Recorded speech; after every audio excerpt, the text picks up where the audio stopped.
नमस्कार, मैं हूं पंकज भार्गव। पड़ोसी मुल्क पाकिस्तान में करीब एक हफ्ते से राजधानी इस्लामाबाद में हजारों प्रदर्शनकारियों ने डेरा डाल रखा है। 2 दिन से संसद का घेराव जारी है। प्रदर्शनकारी प्रधानमंत्री के इस्तीफे की मांग कर रहे हैं। सरकार संकट में है। वहां क्यों पैदा हुए ऐसे हालात और किस तरफ जा रहा है पाकिस्तान, देखिए स्पेशल रिपोर्ट पाकिस्तान में उथल पुथल।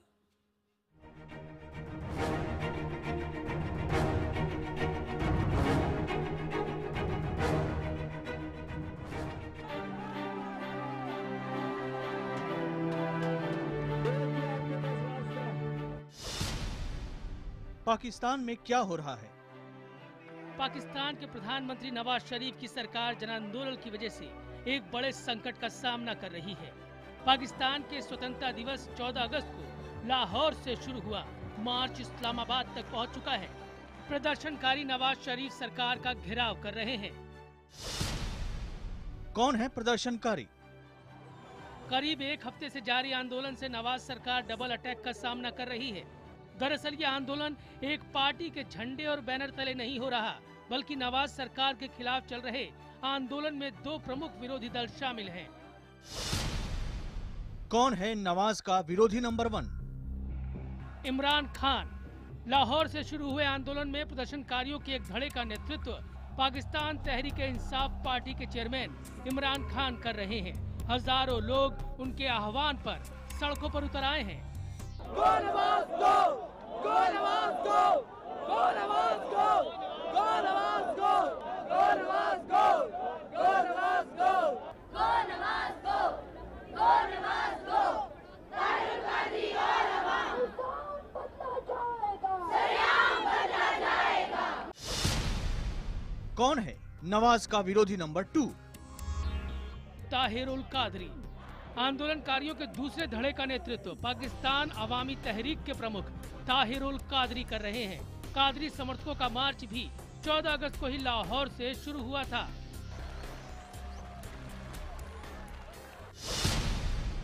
कहां तक पहुंचा आंदोलन?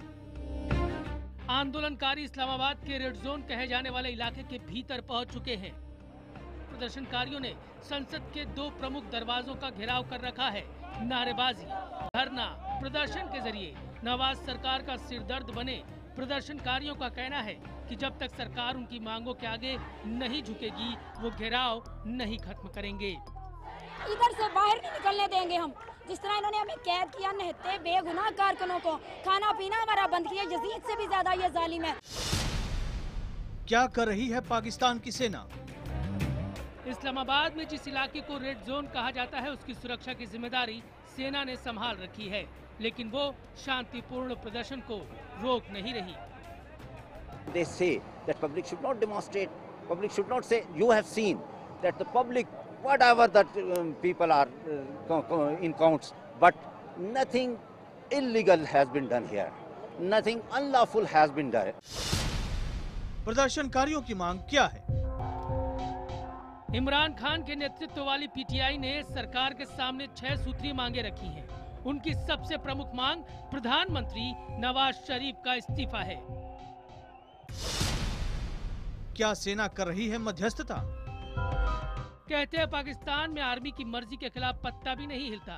लिहाजा ये सवाल प्रमुख है कि जब देश की लोकतांत्रिक सरकार सबसे बड़े संकट का सामना कर रही है, तो क्या सेना हाथ पर हाथ रखे बैठी है?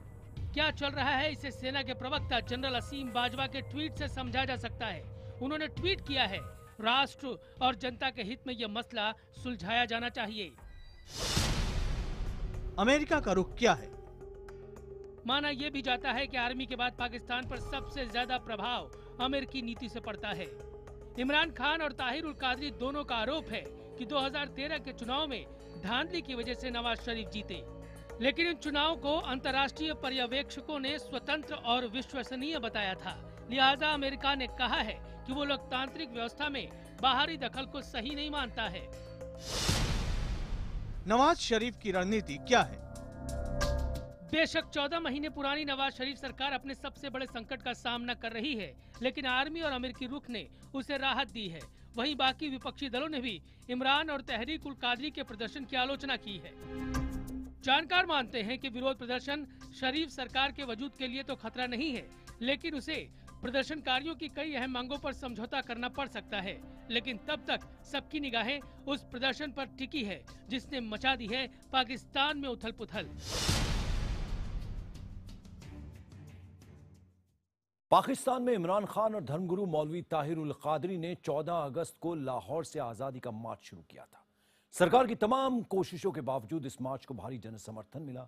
सरकारी इंतजामों को धता बताते हुए प्रदर्शनकारी मंगलवार को राजधानी इस्लामाबाद के रेड जोन तक जा पहुंचे और तभी से इस्लामाबाद बन गई है आंदोलन की बंधक।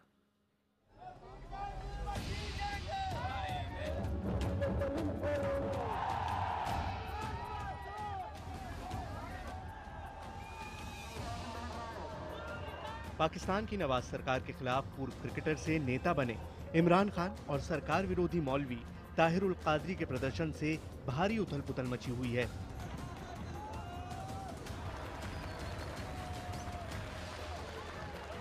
करीब एक हफ्ते पहले 14 अगस्त के दिन दोनों ने लाहौर से इस्लामाबाद के लॉन्ग मार्च का ऐलान किया था।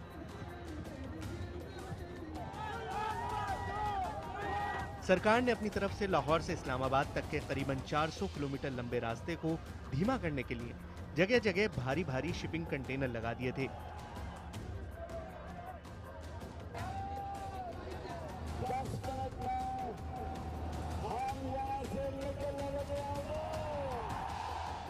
लेकिन 2 ही दिन बाद 16 अगस्त को प्रदर्शनकारियों का काफिला इस्लामाबाद पहुंच गया।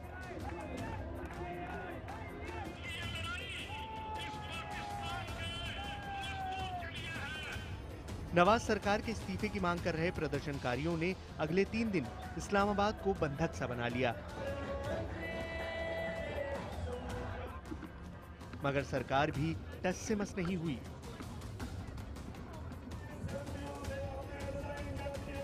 कोई हल न निकलता देख मंगलवार को इमरान खान ने रेड जोन की तरफ कूच करने का ऐलान कर दिया। अभी अब मैं आपको बताने लगा हूं, 10 मिनट में हम यहां से निकलने लगे होंगे। रेड जोन इस्लामाबाद का वो अति सुरक्षित इलाका है जहां पाकिस्तान के कई संवेदनशील प्रतिष्ठान हैं। हालांकि ये इलाका सेना के हवाले है, लेकिन इससे पाकिस्तान में हालात मुश्किल हो गए,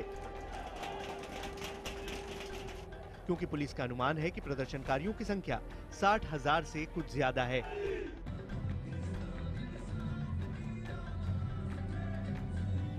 देखें, वो पिछले 3 दिनों से इस्लामाबाद में थे और उन्होंने जो 14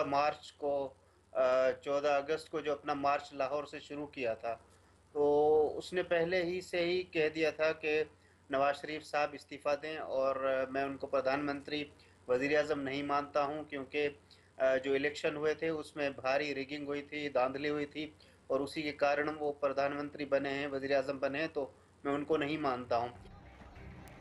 दूसरी तरफ मौलवी कादरी के समर्थकों ने पाकिस्तान की संसद के सामने घेरा डाल दिया।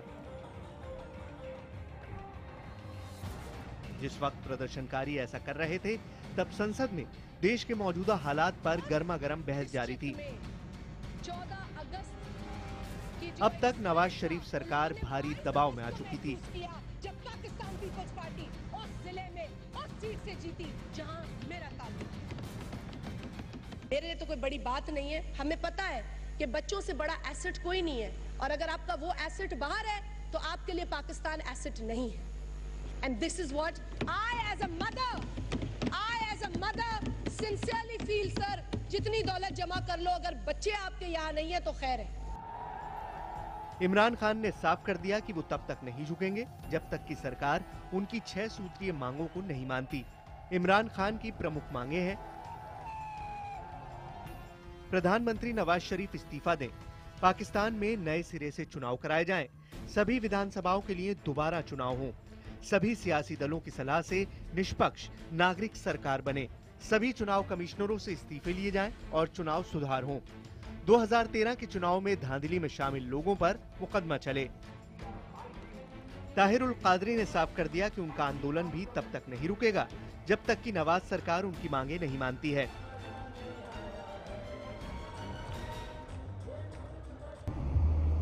Charter of demands consisting of 10 points It is not just matter of Nawaz Sharif and Shehbaz Sharif's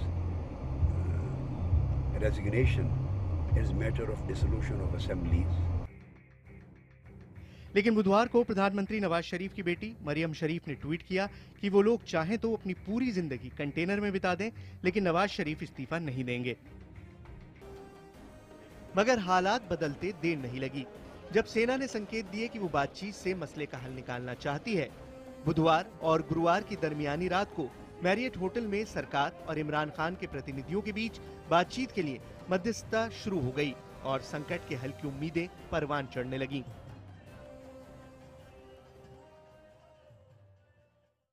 Pakistan के मौजूदा सियासी संकट ने नवाज सरकार को कमजोर कर दिया है।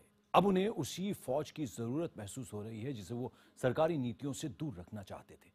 पाकिस्तान में ये मानने वालों की कमी नहीं है कि इमरान और कादरी के मार्च ने फौज के लिए सरकार के काम में दखल देने का गलियारा खोल दिया है।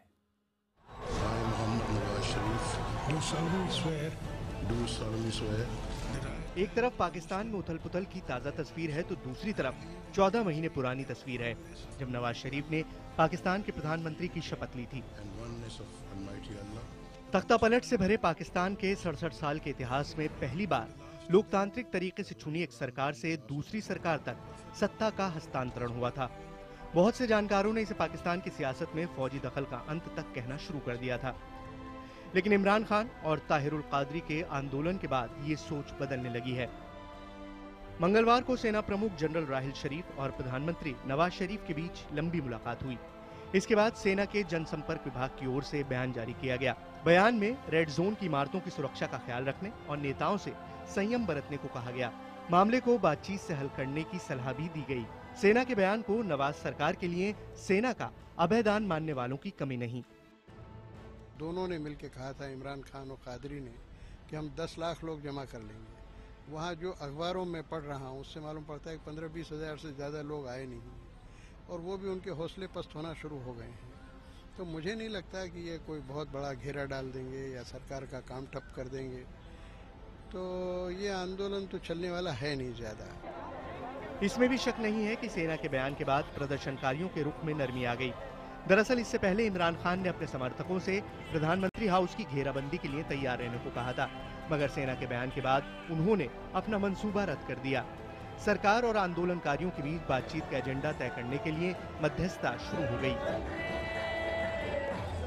कल ही कमेटीज फॉर्म की हैं और 2 कमेटीज के भाई कादरी और इमरान खान से बातचीत करेंगे और कल ही कमेटी हुई और कल ही इमरान खान के पास गई तो कल तो उन्होंने जवाब दे दिया। अगर यही कमेटीज 3 दिन पहले या 4 दिन पहले जब ये मार्च लाहौर से निकल रहा था तब ये सरकार उनको परस्यू करती, जब उनसे बातचीत करती तो ये मौका नहीं होता। मगर बृहस्पतिवार को एक बार फिर इमरान खान का रुख सख्त हो गया जब बातचीत से संकट का हल निकालने की कोशिश नाकाम हो गई।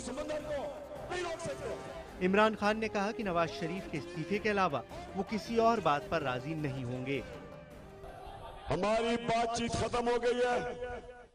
जब तक अगर तैयार हो बैठने के लिए फिर बातचीत करने के लिए तैयार है, लेकिन क्यों मैं नवाज शरीफ से इस्तीफा मांग रहा हूं? क्योंकि जो आदमी पाकिस्तान की तारीख की सबसे ज्यादा धांधली करता है, क्या उसके होते हुए इंसाफ मिल सकता है? हालांकि बहुत से जानकार मानते हैं कि इमरान और कादरी को पर्दे के पीछे से सेना की मूक सहमति हासिल है, लेकिन ये मानने वालों की भी कमी नहीं है कि नवाज सरकार से सेना की बातचीत और आंदोलनकारियों को सेना का खुला समर्थन न मिलने से अब ये आंदोलन ज्यादा वक्त के लिए नहीं चलने वाला। आंदोलन किस मुकाम पर पहुंचकर खत्म होगा, बस अब यही सस्पेंस बाकी है। लेकिन अंतर्राष्ट्रीय समाचार एजेंसी रॉयटर के विश्लेषण के मुताबिक इस संकट का सबसे बड़ा नुकसान प्रधानमंत्री नवाज शरीफ को हुआ है। भारत से रिश्ते, तालिबान के खिलाफ जंग और नेटो के जाने के बाद अफगानिस्तान से रिश्ते जैसे मुद्दों को पहले जहां शरीफ अपने हिसाब से तय करने की कोशिश कर रहे थे, वहीं अब उन्हें सेना की इच्छा के मुताबिक चलना पड़ सकता है।